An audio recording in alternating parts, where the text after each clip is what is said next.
നമസ്കാരം. റാഫ്റ്റ് ഫുട്ബോളിലേക്ക് എവർക്കും സ്വാഗതം. ലാലിഗയിൽ ഇന്നലെ FC ബാഴ്സലോണ ഏകപക്ഷീയമായ 2 ഗോളുകൾക്ക് അത്ലറ്റിക് ക്ലബ് ബിൽബാവോയെ പരാജയപ്പെടുത്തുമ്പോൾ അവരുടെ ആദ്യ ഗോൾ നേടിയത് അവരുടെ ക്യാപ്റ്റൻ കൂടിയായിട്ടുള്ള റാഫീഞ്ഞയാണ്. റാഫീഞ്ഞ ഇപ്പോൾ അവരുടെ നമ്പർ 9 പൊസിഷനിൽ കളിക്കുന്നു. ആദ്യ കളിയിൽ ഇരട്ട ഗോളടിച്ചു, ഈ കളിയിൽ അദ്ദേഹം ഗോളടിക്കുന്നു. അങ്ങനെ 2 കളികളിൽ നിന്ന് 3 ഗോളുകളുമായിട്ട് ആ പൊസിഷനിൽ വളരെ കംഫർട്ടബിളായിട്ട് അദ്ദേഹം കാര്യങ്ങൾ ചെയ്യുന്നുണ്ട്. ഇപ്പോൾ ഈ കളി 2-0 എന്ന മാർജിൻ നോക്കണ്ട, ഒരു 4-5 ഗോളൊക്കെ വരേണ്ടതാണ്. പക്ഷേ ഉനായി സിമോൺ മികച്ച ഗോൾ കീപ്പിംഗ് നടത്തിയപ്പോഴാണ് മാർജിൻ ചെറുതായി പോയത്.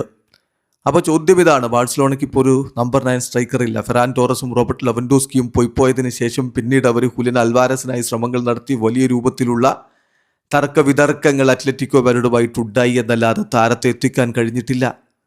ഹുലിനിൽ തന്നെ ഫോക്കസ് ചെയ്തുകൊണ്ട് മറ്റൊരു നമ്പർ 9 സ്ട്രൈക്കർ അവർ എത്തിച്ചതുമില്ല.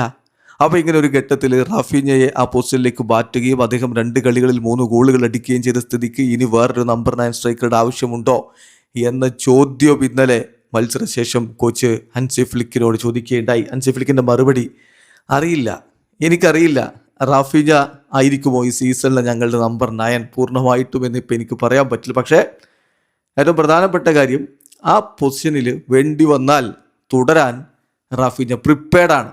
വേണ്ടി വന്നാൽ ആ പൊസിഷനിൽ തന്നെ അദ്ദേഹം കളി തുടരും എന്നിപ്പോൾ തൻ്റെ താരത്തെക്കുറിച്ച് ഹൻസി ഫ്ലിക്ക് പറയുന്നുണ്ട്. അതേസമയം ഹൻസി ഫ്ലിക്കിനോട് റോഡ്രിയുടെ ഒരു പ്രകടനത്തെക്കുറിച്ച് ചോദിക്കുമ്പോൾ അദ്ദേഹം പറയുന്ന മറുപടി, തീർച്ചയായിട്ടും റോഡ്രി ഈ ഒരു ടീമിന് വളരെ ഫിറ്റാണ്. വളരെ മികച്ച രൂപത്തിലുള്ളൊരു കളി തന്നെ അദ്ദേഹം കളിച്ചിട്ടുണ്ട്. നമുക്ക് ടീമിന് ഒരുപാട് സഹായം അദ്ദേഹത്തിൽ നിന്ന് ലഭിക്കും എന്ന് തന്നെയാണ് ഞാൻ പ്രതീക്ഷിക്കുന്നതെന്ന് ഹൻസി ഫ്ലിക്ക് പറയുന്നു.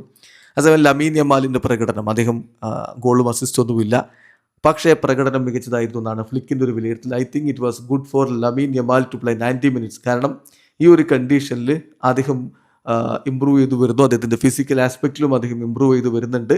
അദ്ദേഹം തീർച്ചയായിട്ടും നല്ല രൂപത്തിൽ മാറും എന്നാണ് ഫ്ലിക്കിൻ്റെ മറുപടി. സാവി എസ്പാട്ടിനെ കുറിച്ച്, സാവി എസ്പാട്ട് വീണ്ടും സ്റ്റാർട്ട് ചെയ്തു.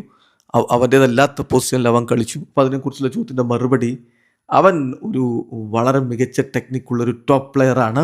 തീർച്ചയായിട്ടും അവൻ്റെ ലെഫ്റ്റ് വിങ്ങിലുള്ള പെർഫോമൻസ് കണ്ടിട്ട് ഞാൻ പോലും അത്ഭുതപ്പെട്ടിട്ടുണ്ട് എന്നാണ് കോച്ചിൻ്റെ മറുപടി. ഏതായാലും ബാഴ്സലോണ തുടർച്ചയായ 2ാം മത്സരം വിജയിക്കുന്നു. 2 കളികളിൽ 7 ഗോളുകൾ അടിച്ചിരിക്കുന്നു. ഒറ്റ ഗോളും വഴങ്ങിയിട്ടില്ല.